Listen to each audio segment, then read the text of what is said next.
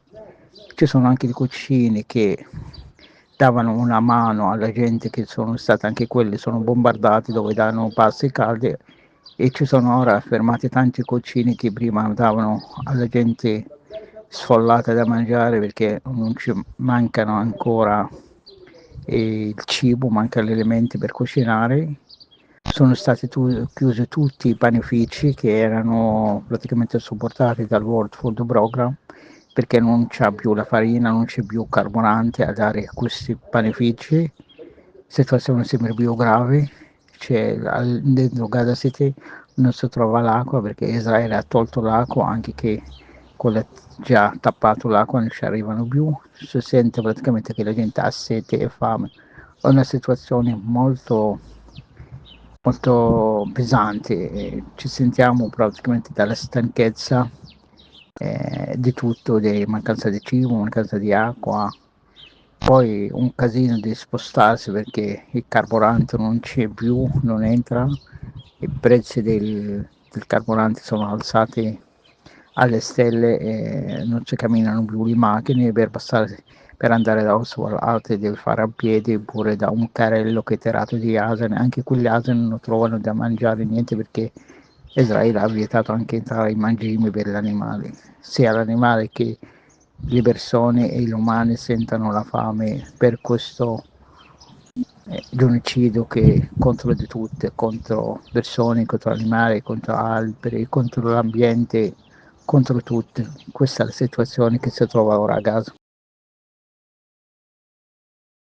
Ecco qua, c'è sempre l'interruzione finale e niente. No. Mi piace Sami che dice sempre la situazione si fa difficile. Sono già 2 anni che la Sì, situazione è è difficile. pazzesco, sì. Sì, è pazzesco. Tra l'altro continuano a dare ordini di evacuazione, a parte che non si capisce dove devono andare perché è un territorio piccolissimo e completamente coperto di macerie. Le zone dove possono, che sarebbero umanitarie, fra virgolette, sono sempre più piccole. E comunque diceva appunto in questo vocale, mi pare, che non c'è benzina per le auto o costano dei prezzi Certo, folli, non c'è non più c'è la neanche da farina, non c'è mangiare più la farina, non c'è più e da mangiare l'acqua. per gli asini. Esatto. Per quegli asini che tiravano i carretti, anche loro, poveretti, Va non bene. so. Allora, dai, chiudiamo qui la nostra puntata. Facciamo andare la Avete sigla. ascoltato Il Giro del Mondo in La nostra 80 puntata giorni, molto a cura di varia. Radio Nostra, in studio Rossella, Gianluigi e una produzione dell'Associazione La Rete. Vi aspettiamo a martedì prossimo. Ecco, a martedì prossimo, come dice la nostra voce elettronica.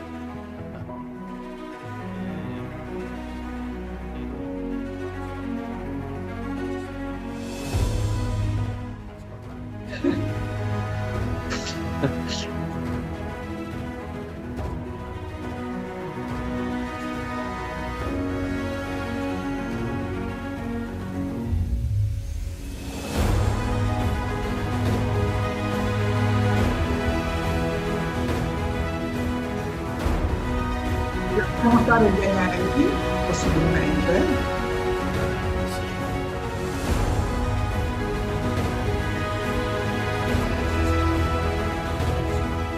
Buonanotte a tutti. Grazie a tutti.